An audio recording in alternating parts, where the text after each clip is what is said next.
Halo, balik lagi dengan saya Widhi Sasongko di Manchester United Fan Forum Indonesia. Erik ten Hag memenangkan adu strategi melawan Antonio Conte. Ingin tahu kenapa? Simak video saya. Yes people, what is going on? Ya, Manchester United 2, Tottenham Hotspur nil. Buat kalian yang belum subscribe, silahkan subscribe, dukung channel saya Widhi Sasongko supaya bisa lebih berkembang kembali.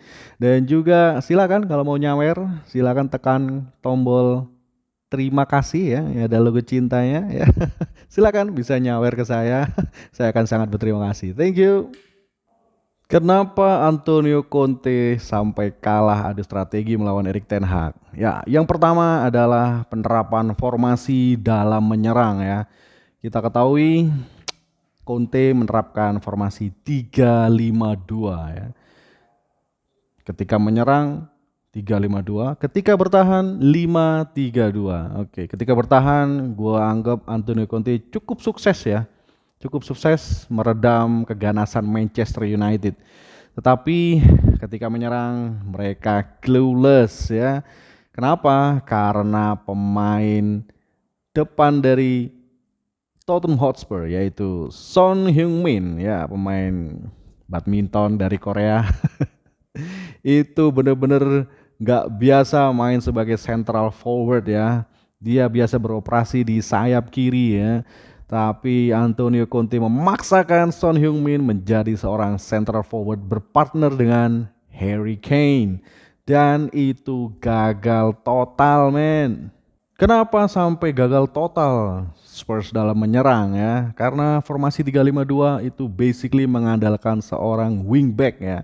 Wingback di situ ada Ivan Perisic dan juga Matt Doherty. Ya, dua pemain ini benar-benar tidak berkutik ya. Kenapa? Karena Anthony dan juga Jadon Sancho itu menerapkan high pressing sehingga mereka berdua tidak bisa melakukan penetrasi serangan. Saya mengatakan bahwa defense dari Spurs ini sebenarnya nggak ada masalah ya dengan formasi 5-3-2 dan itu memang terbukti ya karena peluang-peluang dari Manchester United itu hanya ada di luar kotak penalti ya. Tetapi memang ada beberapa momen di mana Marcus Rashford bisa masuk di kotak penalti dan melakukan tembakan-tembakan jarak dekat. Dan thanks God di situ ada Hugo Lloris. Coba kalau nggak ada Hugo Lloris, kita bisa up sampai 5-0 men. Serangan dari flank gagal oleh Spurs, ditambah dan diperparah dengan tidak berkutiknya Harry Kane dan Son ya. Karena ketika Kane pegang bola di situ ada Martinez yang sangat nempel ya pressingnya dan dibantu oleh Casemiro. Begitu juga ketika Son mendapatkan bola, Rafael Varane dan juga Casemiro itu mengganggu pergerakan dan sudut-sudut angle-angle yang harus dimanfaatkan oleh Son itu semua tertutup. Memang Tottenham Hotspur itu punya peluang emas ya ketika Harry Kane melakukan tembakan jarak dekat dan untungnya bolanya itu lurus ke David De Gea. Jadi peluang itu pun sirna. Kenapa strategi Erik ten Hag berjalan dengan lancar? Ya, yang pertama MU jelas tidak mendapatkan serangan dari sisi sayap ya. Ya, kalau kita lihat ketika melawan Manchester City ya, MU diserang oleh Jack Grealish dari sayap kiri.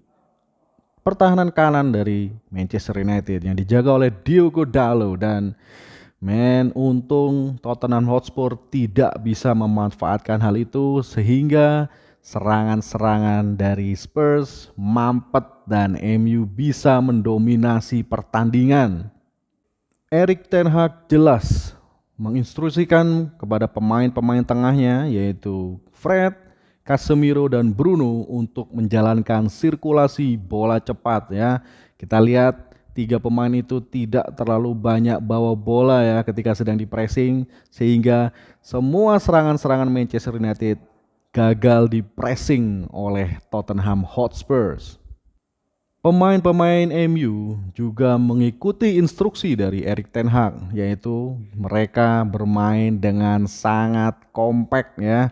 11 pemain terlibat dalam build up penyerangan mulai dari David De Gea sekalipun ya.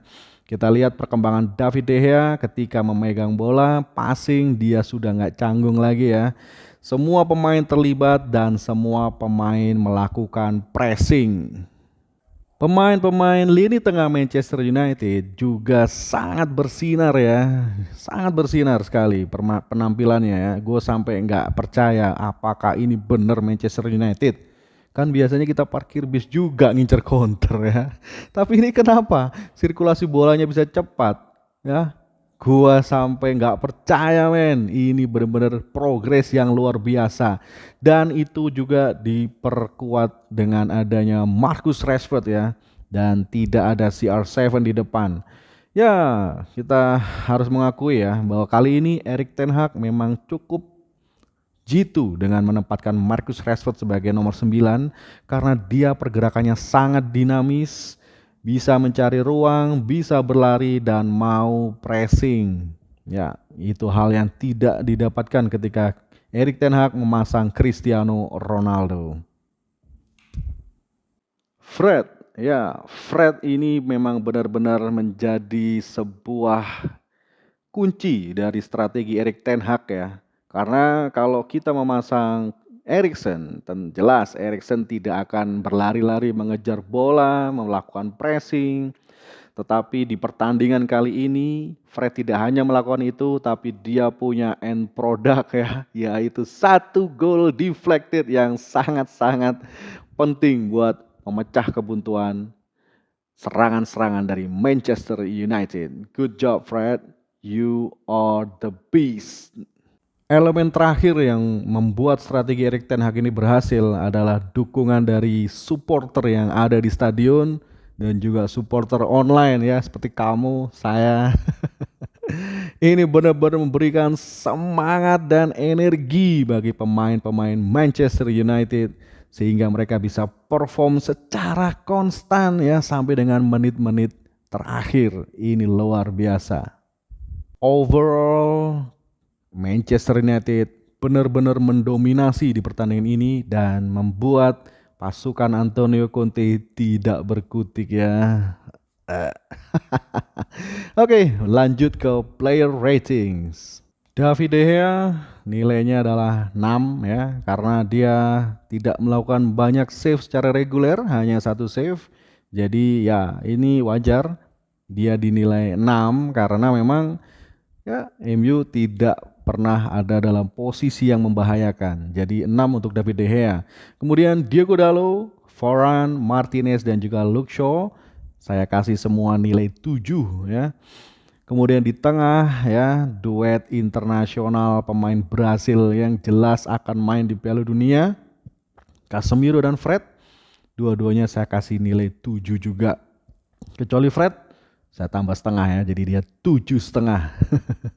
Oke, untuk Anthony Santos ya, permainannya kali ini luar biasa. Dia tidak hanya pressing, tapi build up play dan juga dribblingnya sudah semakin percaya diri ya.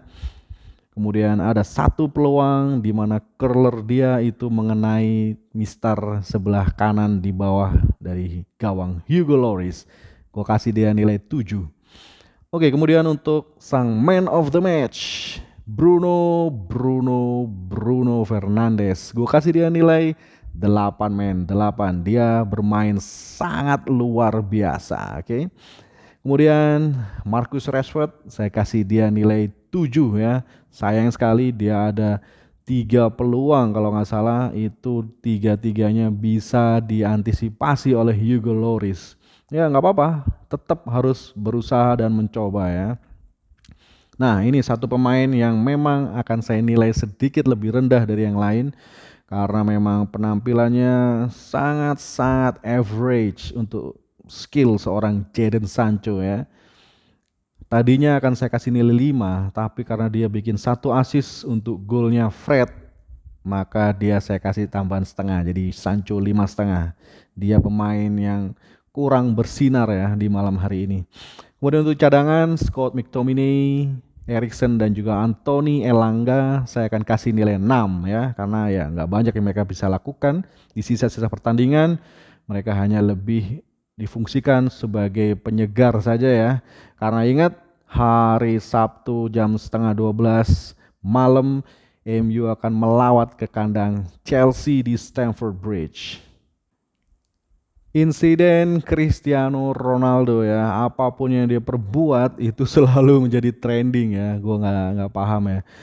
Gue juga nggak paham kenapa dia pertandingan belum berakhir dia sudah ngeluyur masuk ke ruang ganti ya. Gue nggak tahu apakah itu ke ruang ganti atau ke toilet ya, gue nggak tahu.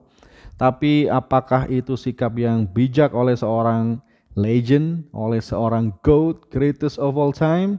Nah, untuk opini itu saya nggak berani ngomong. Saya akan serahkan kepada kamu semua, para pemirsa dan juga netizen. Silakan tulis di kolom komentar terkait tindakan dari Cristiano Ronaldo tersebut. Oke, ya itu dulu video match reaction yang bisa saya bagikan terkait kemenangan Manchester United melawan Tottenham Hotspur 2-0. Sampai ketemu lagi di video saya berikutnya, pembahasan terkait pertandingan melawan Chelsea. Saya Willy Sasongko undur diri. Terima kasih sudah menonton dan salam sepak bola.